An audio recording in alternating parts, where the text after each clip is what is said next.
Muito bem, vamos fazer isto. Eu vou fazer um canal de livros porque eu acho que vai ser legal. Porque eu quero, porque é tudo que eu assisto meu dia inteiro, canal de livros. E eu não sei como vai ser o nome desse canal, e nem se esse canal vai existir depois desse vídeo, então é isso, não tem nome, mas o meu nome é Leslie, e eu pensei em começar, eu tava muito inspirada hoje pra fazer um vídeo sobre um livro que eu não gostei, porque eu não gostei, daí eu tava tipo assim, meio que na força do ódio pra fazer esse vídeo desse livro que eu não gostei, mas aí eu recebi um conselho muito bom de que não seria legal fazer um vídeo negativo como o primeiro vídeo do canal, né? Aí, que o conselho que eu recebi foi: por que então não fazer um vídeo de apresentação ou um vídeo sobre o Robert Louis Stevenson? E o que tem a ver um vídeo de apresentação com o Stevenson? Tem tudo a ver, porque eu posso falar pra você sobre quem eu sou falando do Stevenson, porque ele faz parte de quem eu sou e principalmente da minha vida de leitora. Então, o Stevenson, estou falando do Robert Louis Stevenson, aquele escocês que nasceu em 1850 e morreu em 1894, se eu não me engano. Ele morreu nas Ilhas Samoa, mas ele nasceu no Reino Unido, na Escócia. É filho de uma família extremamente religiosa, que zoou toda a cabeça dele, como geralmente acontece em famílias ultra-religiosas. O pai tinha uma expectativa muito grande que ele fosse engenheiro e tal e coisas que eu gostaria de dizer que já mudaram no mundo atual, mas muitas vezes não mudaram. Quando eu tinha 18 anos de idade, eu sempre gostei de ler, sempre tive muito livro em casa, meus pais tinham muitos livros em casa, sempre tive livros infantis. E em algum outro momento posso falar mais sobre a minha total obsessão com o Pedro Bandeira, que não é novidade pra ninguém, porque acho que metade dos brasileiros aprenderam a ler, aprenderam, entre aspas, a ler com a Turma da Mônica, e a outra metade foi com o Pedro Bandeira, ou a coleção Vagalume, né? Isso também fez parte da minha vida. E o Pedro Bandeira, uma grande referência pra mim.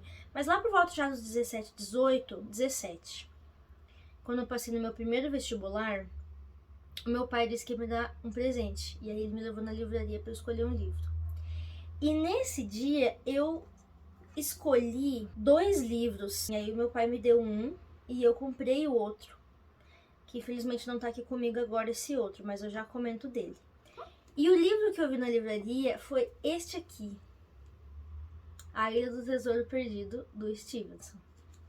E eu até anotei aqui, ó, que eu recebi ele, ó, em novembro de 2010. Tá ficando? E aqui embaixo tá escrito Livrarias Curitiba, Shopping Palladium. Eu moro em Curitiba, mas não sou curitibana. Isso é muito importante sobre mim. Eu sou gaúcha, tá? Importantíssimo. E por que eu peguei esse livro? Porque eu achei ele lindo. Eu achei ele lindo. Ele tem um... Eu acho que essa edição não existe mais para vender no mercado brasileiro. Deve ser esgotado, imagino. Ela tem um alto relevo aqui na frente.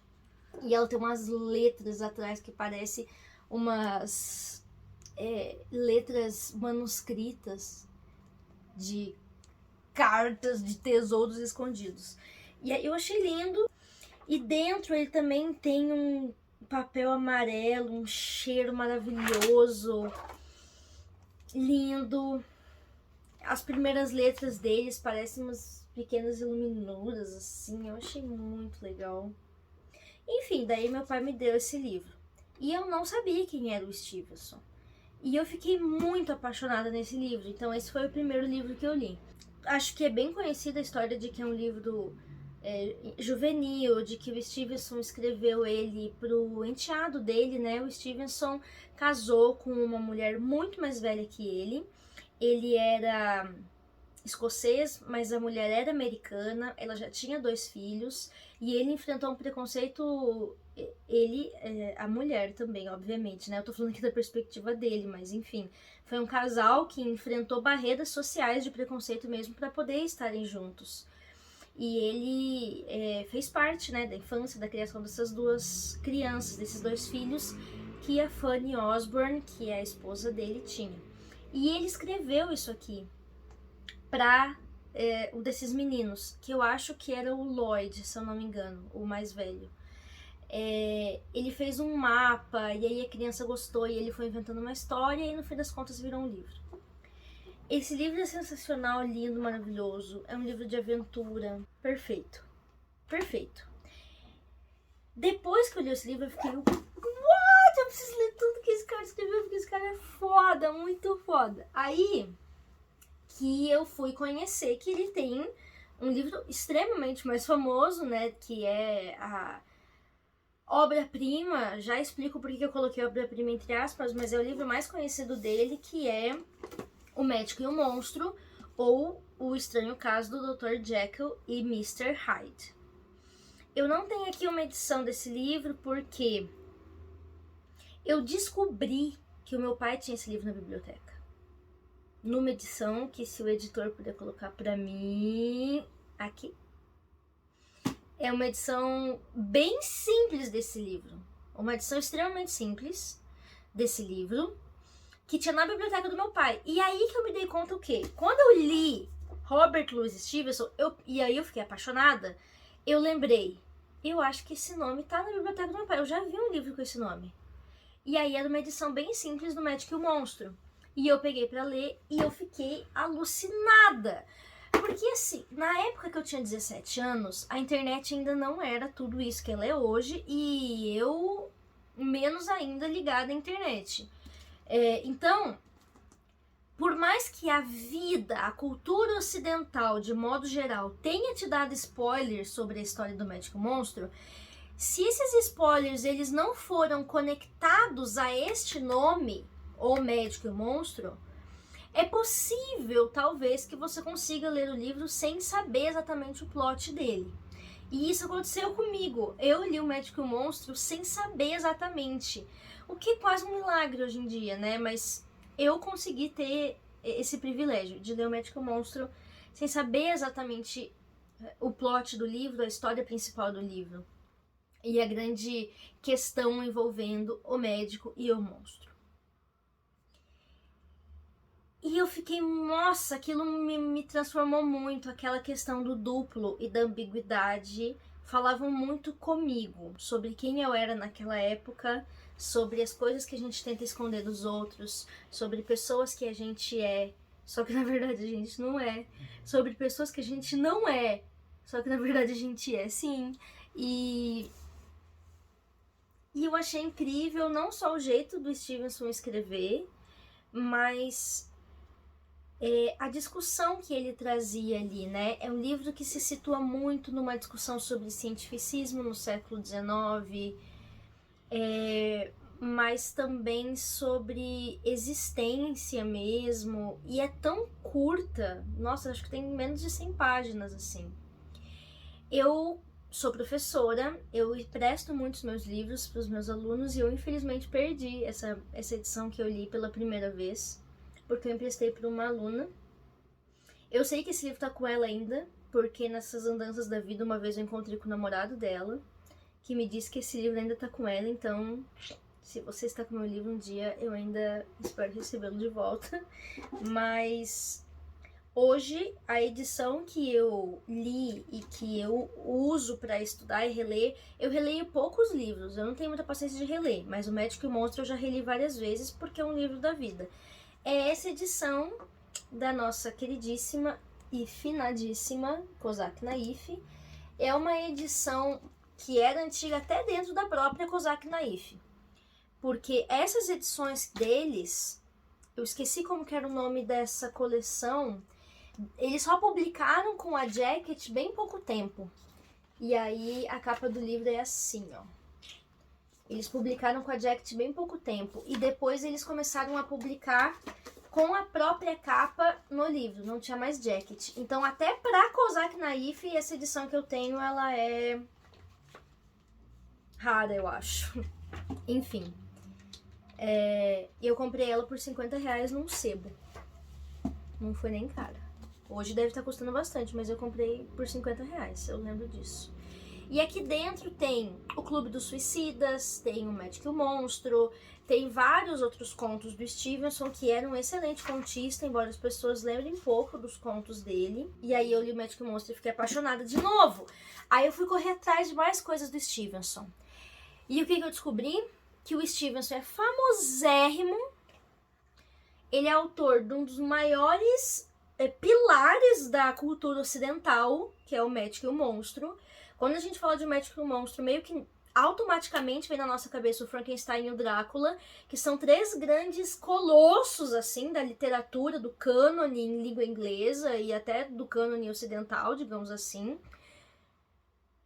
Só que os 3 sofrem da mesma coisa, que é Robert Louis Stevenson. Você só sabe que ele tem o Magic e o Monstro. No máximo, a Ilha do Tesouro.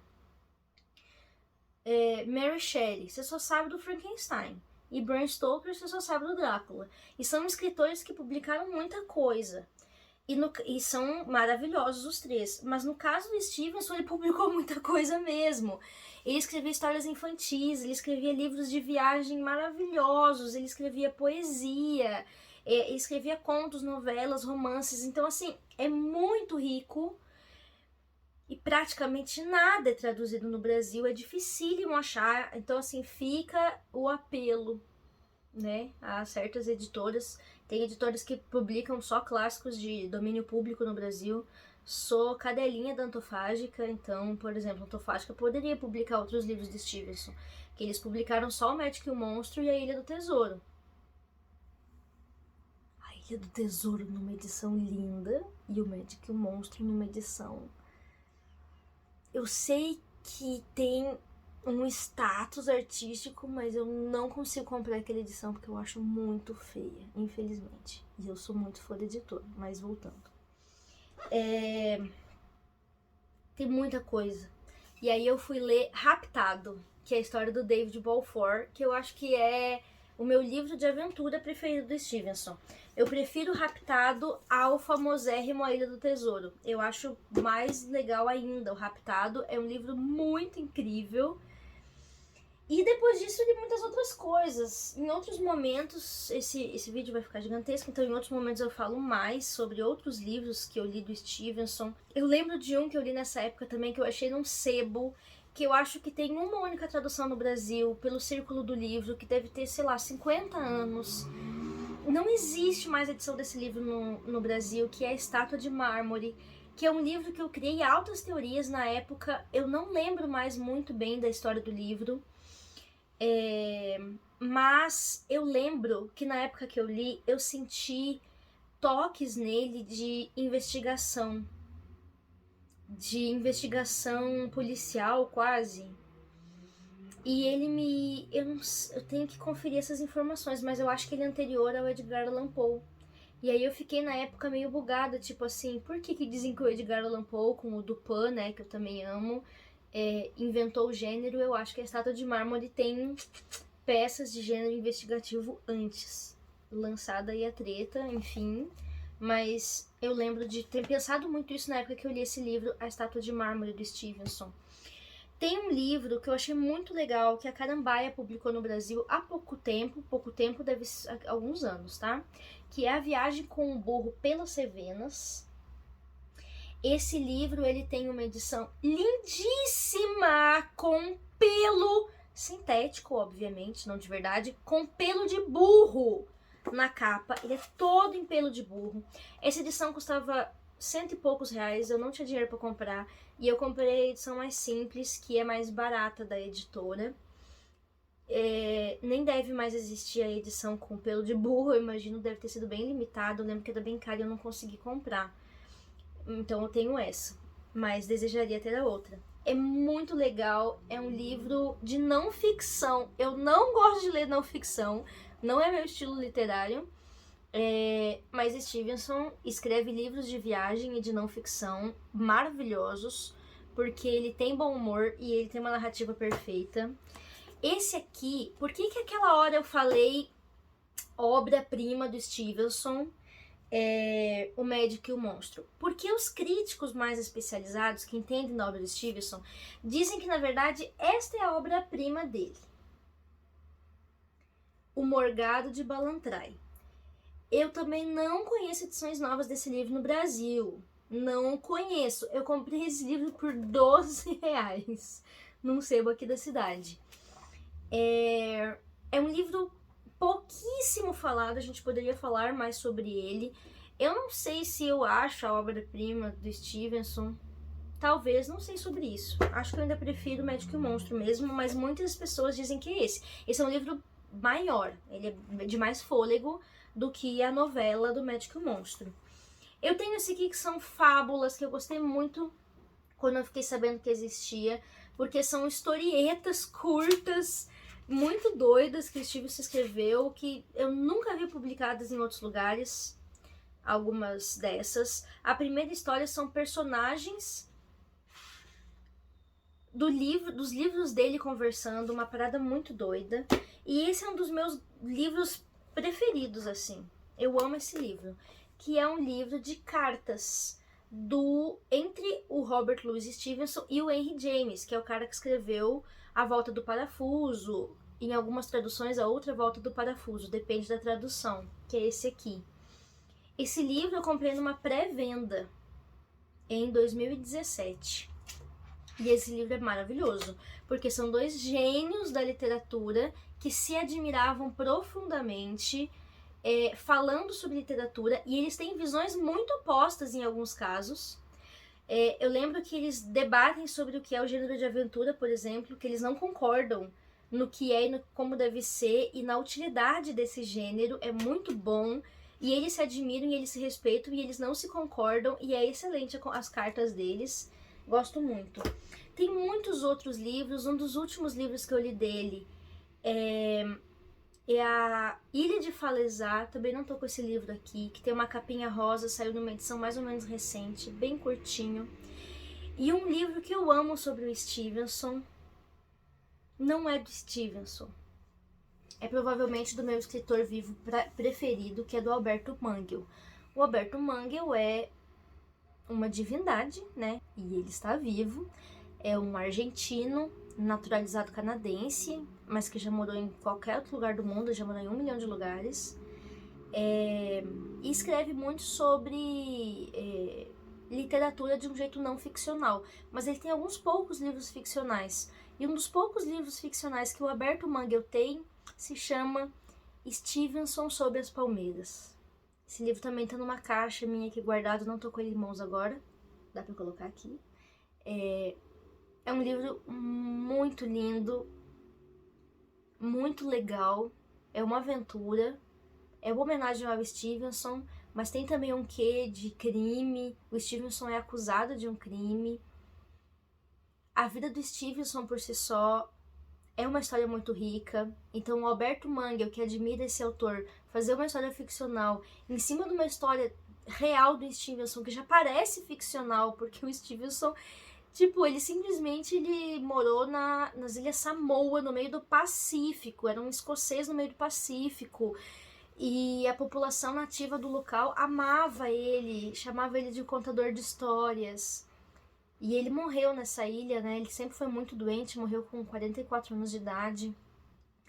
E o Alberto Manguel, ele meio que extrapola essa história e cria uma história ficcional em cima. Enfim, muitos livros, em outro momento talvez, se for de interesse, etc., eu posso trazer outros. Ah, tem mais um aqui que eu tô em mãos, que é este livrão aqui, que não é infantil, ou talvez seja, mas eu acho que não. Se chama O Pirata e o Farmacêutico. E ele é dessas pequenas histórias que foram publicadas em locais esparsos, assim. Se eu não me engano, essa história foi publicada pelo enteado dele, o próprio Lloyd, para quem ele escreveu A Ilha do Tesouro. E é muito violenta. Os desenhos são bem violentos, mas os desenhos eu imagino que tenham sido feitos...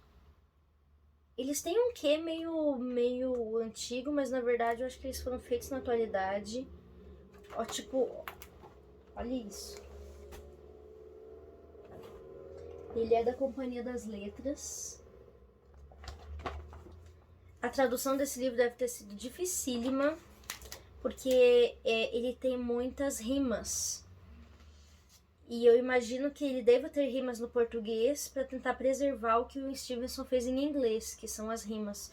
Mas eu não sei como que eles conseguiram fazer rimas em português. Eles devem ter mudado bastante da tradução para manter o aspecto do ritmo do texto, das rimas e tal. E ele também fala sobre dualidade. Ele também fala sobre o duplo e a ambiguidade, que é um tema muito recorrente no Stevenson e que é um tema muito rico de se trabalhar. Esse livro é uma coisa muito esquisita, extremamente esquisita. O final dele é absurdamente esquisito, mas ele é muito bom também. Mas eu acho que não é um livro infantil, não. Enfim. Gostaria de ver mais livros de Stevenson traduzidos no Brasil. Ele tem uma obra gigantesca e seria ótimo que a gente pudesse conhecer mais aqui. E é isso. Então, agora a gente já sabe um pouco sobre a Leslie através do Stevenson, meu primeiro amor, grande amor literário. Não, segundo, porque o primeiro foi o Pedro Bandeira, né? Mas meu primeiro amor literário mais adulto. É isso. Um beijo e até mais.